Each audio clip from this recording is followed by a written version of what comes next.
Hello friends, ओम श्री गणेशाय नमः। जय माता दी। आप सभी का स्वागत है आपके अपने यूट्यूब चैनल पर। आप सभी को दुर्गा अष्टमी की हार्दिक शुभकामनाएं। फ्रेंड्स, आज हम आपको इस वीडियो में बताने जा रहे हैं साल 2023 की शारदीय नवरात्रि की दुर्गा माँ अष्टमी का शुभ मुहूर्त, पूजा विधि, कन्या पूजन की विधि, व्रत कथा, महत्व और दुर्गा अष्टमी पर किए जाने वाले अचूक उपायों के बारे में। फ्रेंड्स, वीडियो शुरू करने से पहले आपसे रिक्वेस्ट है, अगर आप हमारे चैनल पर नए हैं और आपने अभी तक चैनल को सब्सक्राइब नहीं किया है तो प्लीज सब्सक्राइब कीजिएगा चैनल को, साथ ही प्रेस कीजिएगा बेल आइकन को, जिससे नए वीडियो से रिलेटेड नोटिफिकेशन आपको तुरंत प्राप्त हो सके। और वीडियो पसंद आने पर वीडियो को लाइक और शेयर जरूर कीजिएगा ताकि सभी भक्तों को इस वीडियो का लाभ प्राप्त हो सके। और कमेंट बॉक्स में जय माता दी जरूर लिखिएगा। नवरात्रि की अष्टमी को महाअष्टमी या दुर्गा अष्टमी के नाम से जाना जाता है, जो कि बहुत ही महत्वपूर्ण होती है। इस दिन माता के 8वें रूप माता महागौरी जी की पूजा आराधना की जाती है। यह तिथि परम कल्याणकारी, पवित्र और अनुपम सुख देने वाली तथा धर्म की और वृद्धि कराने वाली मानी जाती है। शारदीय नवरात्रि की दुर्गा महाअष्टमी का विशेष महत्व होता है। साल 2023 में शारदीय नवरात्रि की दुर्गा महाअष्टमी पर 3 महादुर्लभ संयोग बन रहे हैं। इस दिन रवि योग, सर्वार्थ सिद्धि योग और अमृत सिद्धि योग का महासंयोग बन रहा है। इन योगों में माता दुर्गा जी की पूजा करने और कन्या पूजन करने से आपकी सभी मनोकामनाएं शीघ्र ही पूर्ण होंगी और धन की अपार वर्षा होगी। महाअष्टमी के दिन माँ दुर्गा की विशेष पूजा की जाती है। इस दिन कन्या पूजन को विशेष माना जाता है। शास्त्रों के अनुसार नवरात्रि के 9 दिनों में माँ कन्याओं में विराजती हैं और जो भी व्यक्ति महाअष्टमी के दिन कन्या पूजन नहीं करता है उसके नवरात्रि के व्रत निष्फल हो जाते हैं। इस दिन कन्या पूजन के साथ ही माँ दुर्गा को विदा किया जाता है। कुछ लोग अष्टमी तिथि के दिन कन्या पूजन करते हैं तो वहीं कुछ लोग नवमी तिथि के दिन कन्या पूजन करते हैं। मान्यता है कि बिना कन्या पूजन के नवरात्रि के व्रत का पूर्ण फल प्राप्त नहीं होता है। महाअष्टमी के दिन 9 कन्याओं को भोजन कराया जाता है, उन्हें दक्षिणा देकर विदा किया जाता है। शास्त्रों के अनुसार महाअष्टमी के दिन कन्याओं में माँ दुर्गा जी का वास होता है और जो भी व्यक्ति नवरात्रि का व्रत करके कन्या पूजन करता है उसे माँ दुर्गा का पूर्ण आशीर्वाद प्राप्त होता है। धार्मिक मान्यता है कि अष्टमी तिथि पर सच्चे मन से माँ गौरी की पूजा अर्चना करने से भक्तों की सभी मनोकामनाएं पूरी होती है। माता महागौरी को ममता की मूर्त कहा जाता है। ज्योतिष शास्त्र के अनुसार माँ गौरी की पूजा करने से राहु के बुरे प्रभाव कम हो जाते हैं। नवरात्रि की पावन दिनों में अष्टमी तिथि का विशेष महत्व होता है। मान्यताओं के अनुसार यह दिन सबसे शुभ माना जाता है, इसे महाअष्टमी भी कहा जाता है। इस दिन लोग अपनी कुल देवी की पूजा करते हैं। दुर्गा अष्टमी पर कई लोग कुल देवी का पूजन करते हैं। सबकी अपनी परंपरा के अनुसार सप्तमी, अष्टमी और नवमी पर होता है, लेकिन अधिकतर घरों में अष्टमी पूजन किया जाता है।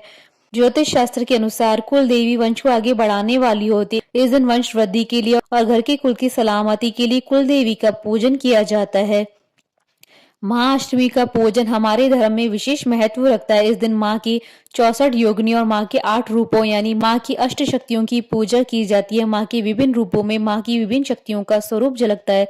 इस दौरान माँ ब्राह्मी, माहेश्वरी, कौमारी, वैष्णवी, वराही, नरसिंही, इंद्राणी और चामुंडा 8 शक्तियों की पूजा की जाती है। फ्रेंड्स, अब आइए जानते हैं दुर्गा महाअष्टमी के शुभ मुहूर्त के बारे में। हिंदू पंचांग के अनुसार साल 2023 में शारदीय नवरात्रि की दुर्गा महाअष्टमी 22 अक्टूबर 2023 रविवार के दिन है। अश्विन शुक्ल अष्टमी तिथि प्रारंभ होगी 21 अक्टूबर 2023 को रात्रि 9:53 पर और अश्विन शुक्ल अष्टमी तिथि का समापन होगा 22 अक्टूबर 2023 को शाम 7:58 पर और पूजा का शुभ मुहूर्त रहेगा 22 अक्टूबर 2023 को सुबह 11:48 से दोपहर 12:34 तक। और इस दिन अमृत सिद्धि योग और सर्वार्थ सिद्धि योग रहेगा 22 अक्टूबर 2023 को सुबह 6:30 से शाम 6:44 तक। और रवि योग रहेगा 22 अक्टूबर 2023 को शाम 6:44 से अगले दिन 23 अक्टूबर 2023 को सुबह 6:31 तक।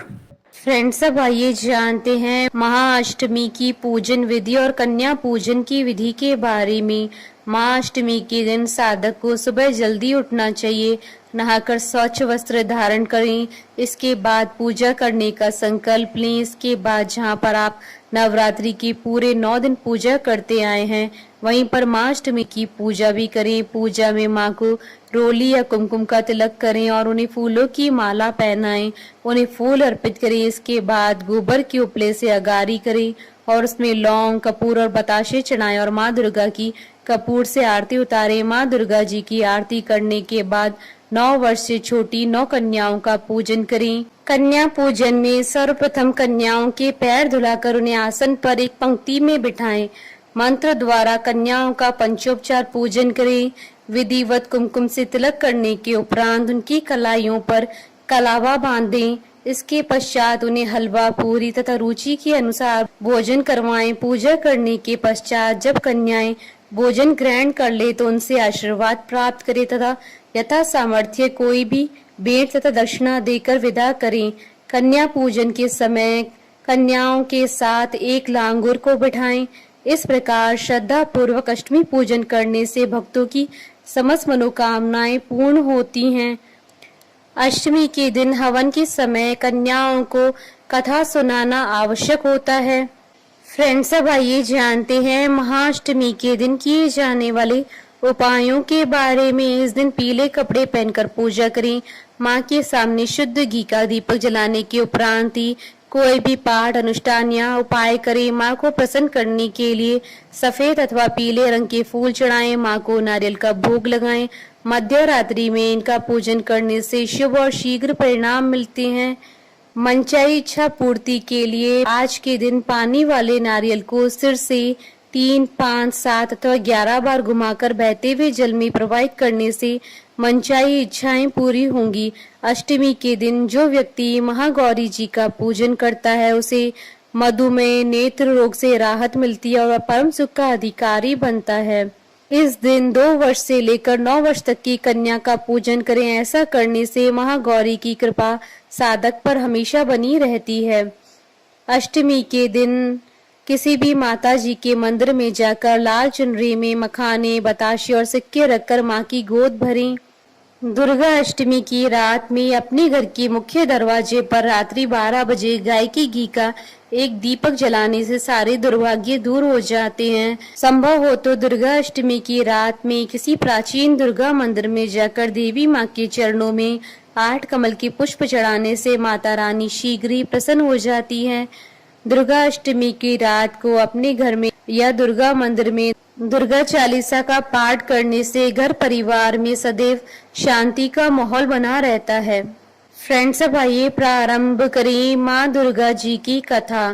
पौराणिक कथाओं के अनुसार असुरों के अत्याचार से तंग आकर देवताओं ने जब ब्रह्मा जी से सुना कि दैत्यराज को यह वर प्राप्त है कि उसकी मृत्यु किसी कुंवारी कन्या के हाथ से होगी, तो सब देवताओं ने अपने सम्मिलित तेज से देवी के इन रूपों को प्रकट किया। विभिन्न देवताओं की देह से निकले हुए इस तेज से देवी के विभिन्न अंग बने। भगवान शंकर के तेज से देवी का मुख प्रकट हुआ, यमराज के तेज से मस्तक के केश, विष्णु जी के तेज से भुजाएं, इंद्र के तेज से कमर, वरुण के तेज से जंघा, पृथ्वी के तेज से नितंब, ब्रह्मा के तेज से चरण, चंद्रमा के तेज से स्तन, सूर्य के तेज से दोनों पैरों की उंगलियां, प्रजापति के तेज से सारे दांत, अग्नि के तेज से दोनों नेत्र, संध्या के तेज से भौहें और वायु के तेज से कान तथा अन्य देवताओं के तेज से देवी के भिन्न भिन्न अंग बने। फिर शिव जी ने उस महाशक्ति को अपना त्रिशूल दिया, लक्ष्मी जी ने कमल का फूल, विष्णु जी ने चक्र, अग्नि ने शक्ति व बाणों से भरे तरकश, प्रजापति ने स्फटिक मणियों की माला, वरुण ने दिव्य शंख, हनुमान जी ने गदा, शेषनाग जी ने मणियों से सुशोभित नाग, इंद्र ने वज्र, भगवान राम ने धनुष, वरुण देव ने पाश व तीर, ब्रह्मा जी ने चारों वेद तथा हिमालय पर्वत ने सवारी के लिए सिंह प्रदान किया। इसके अतिरिक्त समुद्र ने बहुत ही उज्जवल हार, कभी न फटने वाले दिव्य वस्त्र, चूड़ामणि, 2 कुंडल, हाथों के कंगन, पैरों की नुपुर तथा अंगूठियां भेंट की। इन सब वस्तुओं को देवी ने अपनी 18 भुजाओं में धारण किया। इस प्रकार देवों के तेज से माँ दुर्गा का जन्म हुआ। यह तिथि शुक्ल पक्ष की अष्टमी तिथि थी। माँ दुर्गा को सबसे शक्तिशाली हथियार दिया गया। माँ दुर्गा ने दुर्गम के साथ युद्ध की घोषणा कर दी। माँ ने दुर्गम का वध कर दिया। इसके बाद से ही दुर्गा अष्टमी की उत्पत्ति हुई। तभी से ही दुर्गा अष्टमी की पूजा करने का विधान है। इस दिन शस्त्रों की पूजा भी की जाती है। माँ दुर्गा इस सृष्टि की आद्य शक्ति है, यानी आदि शक्ति है। पितामह ब्रह्मा जी, भगवान विष्णु और भगवान शंकर जी उन्हीं की शक्ति से सृष्टि की उत्पत्ति, पालन, पोषण और संहार करते हैं। अन्य देवता भी उन्हीं की शक्ति से ही शक्तिमान होकर सारे कार्य करते हैं। बोलिए जयकारा माँ माईदा सच्चे दरबार की जय। हमारे साथ इस वीडियो में अंत तक बने रहने के लिए आपका धन्यवाद। ओम श्री गणेशाय नमः। जय माता दी।